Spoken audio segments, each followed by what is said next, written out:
Fellas, you know Degree Cool Rush deodorant, right? Well, last year they changed the formula, and guys were mad about it. One dude even started a petition. So guess what? Degree heard us, admitted they messed up, and brought the original Cool Rush scent back exactly how it was. And it's in Walmart, Target, and other stores now for under $4. So grab some and remember why its cool, crisp, and fresh scent made it the #1 men's antiperspirant for the last decade. Degree Cool Rush is back, and it smells like victory for all of us. Auto insurance can all seem the same until it comes time to use it. So don't get stuck paying more for less coverage. Switch to USAA Auto Insurance and you could start saving money in no time. Get a quote today. Restrictions apply. USAA. Halliday presents, in the red corner, the undisputed, undefeated Weed Whacker Guy. Champion of hurling grass and pollen everywhere. And in the blue corner, the challenger, extra strength, Halliday! Eye drops that work all day to prevent the release of histamines that cause itchy allergy eyes. And the winner, by knockout, is Halliday! Halliday, bring it on! From the Fifth Quarter Studio in Madison, Wisconsin, you're listening to High School Hoops with your hosts, Steve Collins and Jake Steger.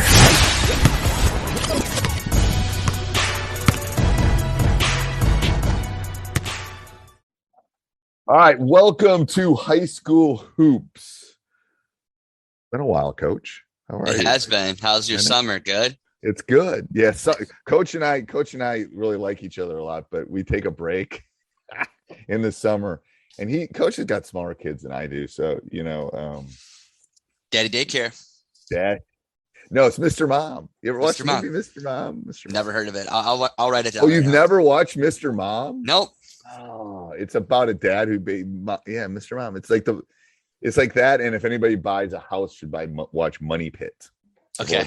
Ever see the movie Money Pit? Anyway, No. Age gap. Yeah.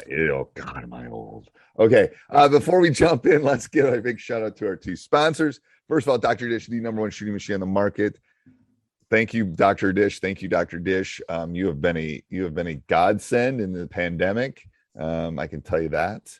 The thing is, they're so easy. The machines are so easy to use. Like we were in, not our newest one because we just bought one, but the previous one we got sometimes I let them go use the machine on their own, and all of a sudden I go over and there's an E1 error.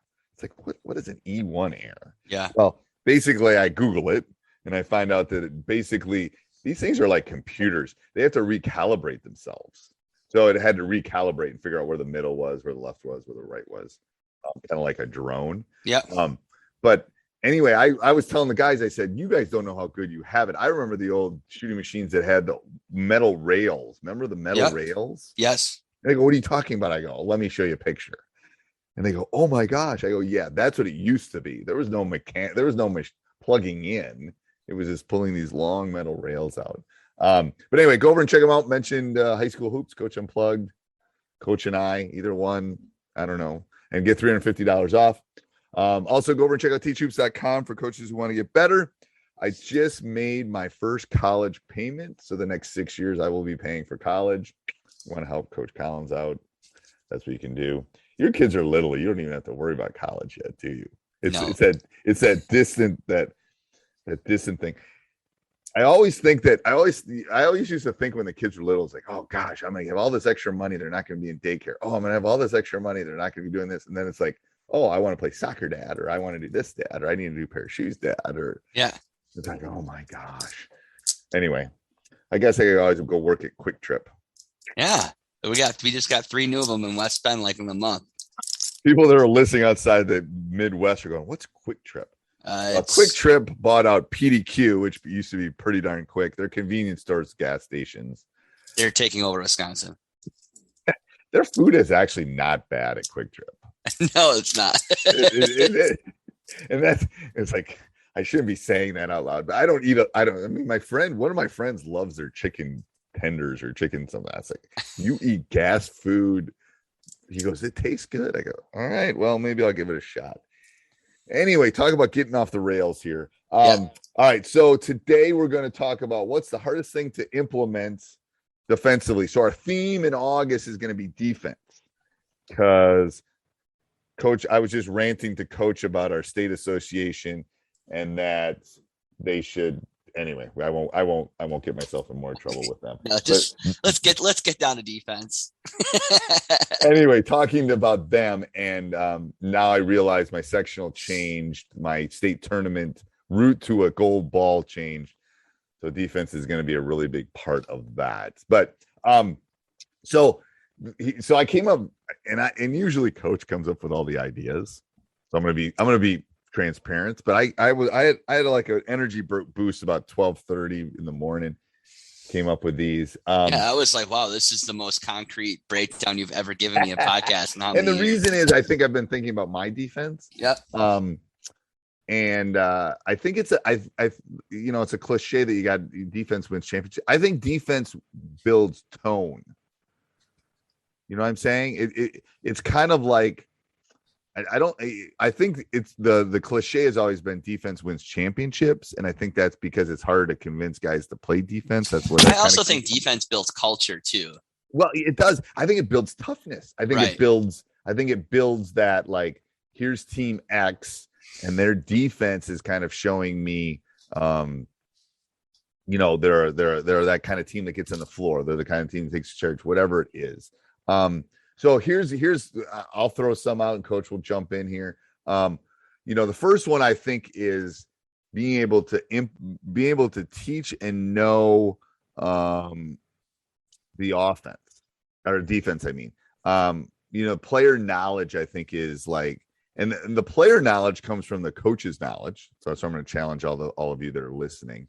But I think a big part of it is that, where is that knowledge of, the 2-3 zone or pack line or run and jump or whatever it is. So conveying that player knowledge is important. And if you as a coach don't know the nuances or don't have someone that can help you with the nuances, that can be a problem. So what's your thought on player knowledge, Coach? The thing that I think about player knowledge is I think it's so important as a leader of a team. And if you're working with other high school coaches, is that, like, you want to build on fidelity and have common ground in defense. So I think the hardest thing, if you do not structure the high school program or the teams that you're connected with aren't giving that player knowledge at a younger age, let's say middle school and even freshman and sophomore years, like, that really hinders your progress within your defense. So player knowledge is huge, and how you progress that. Like, that it's such a consistency basis and fidelity within a high school program. So I definitely think player knowledge is huge. And I think it's also how you, as I'm going to challenge some of you, it's how you teach it. Right. Like you need to understand that if you have 15 young men or women in front of you, how you're teaching it and how they are digesting it and how I also think, like, defense is more complex than offense is, in my opinion. I think it is too. I think it's more complex. I think it's not as sexy. When I started doing some research and stuff, there's definitely more offensive stuff out there than defensive stuff. But you have to think, is it not only as a coach, but as a teacher, how does player X, how does player Y, how does player Z learn? And that when you're breaking this down and implementing it, player knowledge is also coach's knowledge, is also teacher knowledge, is also, are they a visual learner? Are they the type that actually needs to write it down? Are they the type that needs right? And then, like, I think you're talking about this idea. Can you break down your defense? Can you be able to take what you're doing and break it down? Right. In part, it's the whole part, but part of it is that smaller part. And I think that leads into the next part, which is the buy-in. Like, at least having coached teenage boys for 30 plus years, you got to be a little bit of a psychologist and a little bit of a cheerleader and a little bit of, here's why we're doing this. Here is why it will work.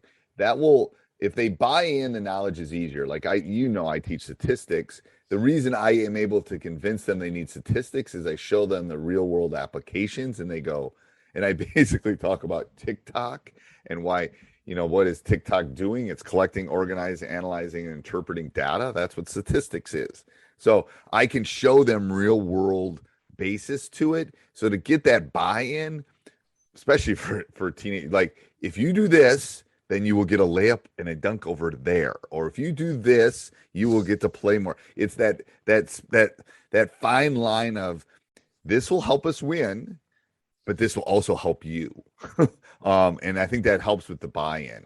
So like with buy-in, I think that you as a state that has no shot clock, I think it's harder. And is where pack line was invented, basically. Right.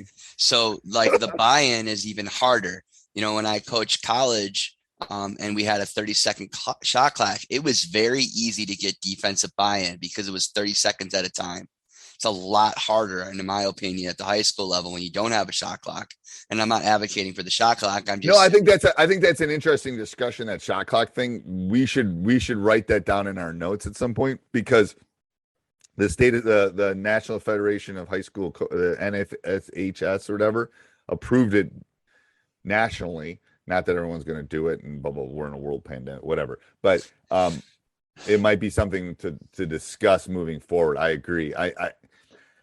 I just think that buy-in is important in terms of, like you said, and especially in Wisconsin. Like I wasn't kidding when the pack line was invented here. I mean, this is where Bo Ryan and Dick Bennett and all of them are like Tony Bennett, you know, right. It's kind of that thing. So, and I won't, and I'm not even, yeah. Anyway, I just think that buy-in is super important. And these are all things, I'm telling you, for 30 plus years, these are all things I've thought about. And you and I were talking about, my funnel down defense, which I'm going to be releasing in a month or so. That basically leads into, trust me, the player, I mean, they love it. They do. They love it. And the buy-in's easy. So, and if anyone's interested in that, I'll put something in the show notes down below. You can get on the waiting list. I'm not, first of all, if you're in Wisconsin, I'm not selling it to you. So you can get it somewhere else, but I'm going to make it harder for you. That's how good this defense is. I'm telling you. And I gave Coach the 30-second flip note, spark note version of it. It's good. It's really good. You can use it in zone. You can use it in man. It's one thing to teach. It's super easy to convey, whatever. But that goes to the next one that I was talking about, was time at practice. It's so important when you do defensively. Like, I have a tracker in teachhoops.com that basically I track where I spend practice time on. Mm-hmm. I don't spend enough on shooting. I spend enough on defense. I have to do a better job of that. But I think going to the funnel down, it's pretty easy. But how did you used to do that? What used to be your problem with practice and those kind of things? I always kind of set it. I had my assistant kind of be in charge of the defense, and I set aside time and he broke that down. And then I would often sit and watch and review and see what kids were struggling with. So I think that was one of the things that I knew that we always had to do. And it was always embedded in every practice. But it did take away from, taking shots and things like that. Hilton brings you new ways to stay with experiences that let you capture the glory days. Introducing the Graduate Hotels. Each inspired by local college towns, these stays are always original and never boring. Get in touch with traditions all across the country and enjoy a stay that's a class above the rest. Book at Graduate Hotels with Hilton Honors Points at Hilton.com. It's a win-win. Hilton, for the stay. And practicing and just finding ways to break it down. And kids, I think that the key thing too is getting quality reps in practice too. It's quality reps. It's a lot. And I just did a podcast a week ago or so, or a couple of weeks ago on that reps, game like reps are important. More than one or two reps is important. Right. Okay. And then teaching, you had they're kids. You do it in November, they're going to forget it in 3 weeks, unless you're repping it every day. And I think this has nothing to do with the defensive thing, but when you rep something or teach a new skill, you should walk it, you should 50% it, you should full speed it. So they can see it at different things. And that, what does that take? Takes time and practice. So I personally think time is the most valuable resource we have as human beings, because it's finite. We can talk spiritually if you want, but there's a start and an end, and time is finite. So it's the most valuable thing. So my goal every year is to get practice done faster, more efficient and faster. Because if I'm done in an hour 25, trust me, I have things I can do for 30 minutes. Yeah, but again, that just builds team morale. You value time. That just it does. The other thing, I was going to touch base with you, and you're a big D1 coach, but like I have a coach at a Division III school, which is a lot smaller. Is like, I think the hardest thing to teach is when you're teaching these reps, making sure that your best players are guarding each other a lot of the times. So what happens when in a smaller school, and I don't know, you have this, like you have your top 6 or 7, and then it really cuts off. No, we call it the cliff. Yeah. And so it's not like that time in practice, like Wisconsin. You know, that time in practice also is that time in planning. Like you have to be strategic about who's guarding who in certain points of the rep, because guess what? If your best player is guarding the worst player, it's going to do nothing. It's going to do nothing for them. So I think also that time in practice has to be not only efficient and quality rep, but also like strategically placed. Oh yeah, 100%. Because we know how high school boys are. Oh, I can guard the worst player on the team. Right. And I'm just going to coast and then I'll look good and coach. Yep. So another thing I wrote on our notes here when I was doing this is, and I know it's a cliche, like a quiet gym's a losing gym, but if you, at least I know in the funnel down defense, if you don't talk, you can't play. Like if in my program, if you refuse to communicate and you turn the ball over and you won't rebound, you're not going to play. I mean, that was like the one benefit. If you're a coach and you've been watching sports on the pandemic with no crowd, you're able to hear these high level games and how much these players talk. Like you really do. Like you understand, like, holy cow, like these really elite teams, they don't stop talking. It's all time. I mean, sure, you could hear it in the Olympics when you were doing it, because they didn't have anybody in the crowd. It was like, I'm sure they had somebody on a big red button ready to like, beep them out because it was too bad. So here's the issue. It's like I talk to coaches all over the world. Their issue is I'm not fast enough. I'm not big enough. I'm not athletic enough. I said, well, then that's you. That's not the kids. You're making your stew, and here are your vegetables and both. You got to figure out the proper defense to work with your kids. Like if I'm trying to teach an algebra class and they can't add 2 + 2, then I got to go teach them 2 + 2, or I got to find a tool that will help them do that. Again, shameless plug for Funnel Down, but Funnel Down works with any kind of player because, but we'll talk about that later in the month. But anyway, no, I think that, I mean, yeah, you have to look at your weaknesses. That's what I do as a coach. I look at my weaknesses all the time, and how can I get better at my weaknesses? I don't need to work on my strengths. I need to work on my weaknesses. So like when I looked at your list and I wrote down a couple of mine, I wrote that one of the hardest things to teach is rotation. So hard. And so you know what it is? I think about when I used to make my teams go baseline, like steer baseline, like the Texas style defense that they ran a couple years ago against Virginia. Yep. Like the helper is like the hardest thing ever. And so like I started moving to the middle, and then I had more success. But it's all about understanding your kids. There's still a differential rotation in everything that you do, whether it's the 1-3-1 zone, any defense, any zone becomes a man. Yeah. Right. But that rotation in your defense, your presses, everything is the essence of everything. Like, pressure is good, on the ball is good, but really it's about the rotation and having the players in the right spot at the right time and being able to adjust. It's all about rotation. And the issue is it's such a small, like footwork issue. Like I took my son in and I was I put his feet in my feet. It is literally like 3 degrees, like the difference in the little bit of a hip movement. Like, and how you even adjust your body, how you Yes. open up. Like, I have this conversation. A lot of times kids, when they get to help side, their butt isn't to the rim. And I said, dude, just you literally rotating your hips that many degrees the other way is going to make that recovery that much easier. Yes. That much easier.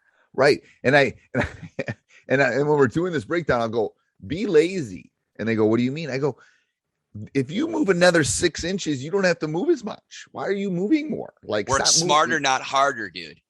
That's the kicker. I love that. I didn't have that on my list, but that you are so right that, and the thing is, that is a rep.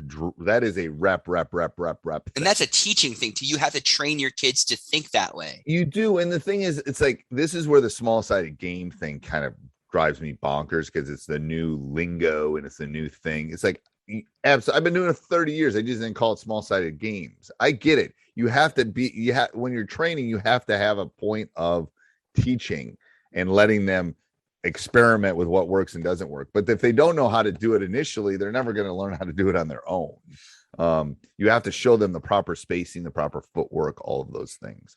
Do you have anything else on your list? Oh man, I have to. I think another hard thing to teach is controlled aggressiveness.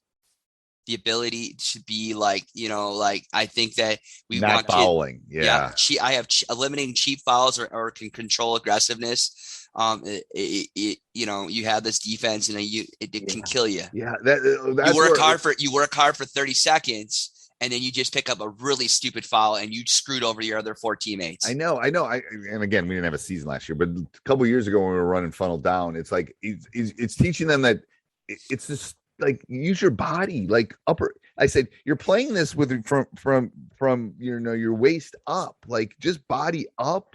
It's like this hand and the reach and the foul. I go, and that's where you can play psychologist a little bit. Like, if you foul, you're going to sit because you're going to be in foul trouble. Do you want to play, or do you want to sit? It's up to you. I mean, I guess I'll sit you if that's the key. But I agree that fine line between aggressiveness and non-aggressiveness is big. I agree. I would say there's 2 other ones that I really thought were important or hard to teach, is kids understanding that defense is all about developing trust with those other 4 teammates on the floor, and then it's interconnected. And so what you do on the ball. That's where funnel down is, because if I don't trust that, because I'm fun, we'll get to it, but I'm pushing you a specific way in a specific area. If I don't trust that you're going to be there to help me, my guy's going to score every time. Like, I love that part, because you have to build something that builds in that trust. I just think of a basic, like a skip pass, right? And I always get kids that are so not getting in the help side, right? And even when I was working with younger kids at camp and stuff, I said, honestly, you need to be in this position. If that ball from the one side of the court skips all the way over in a beautiful pass, whose fault is it? Yours, right, or the player that's guarding the ball? Well, really, it is that player that's guarding the ball. That's the responsibility. You're protecting the rim. If he can make a clear-cut pass, then that player is not making good enough pressure. Right. And they have to understand that they're teaching kids that we're interconnected. What I do is affecting you, and it's a team thing. I'm not just guarding my guy. I'm doing my job. It's not that.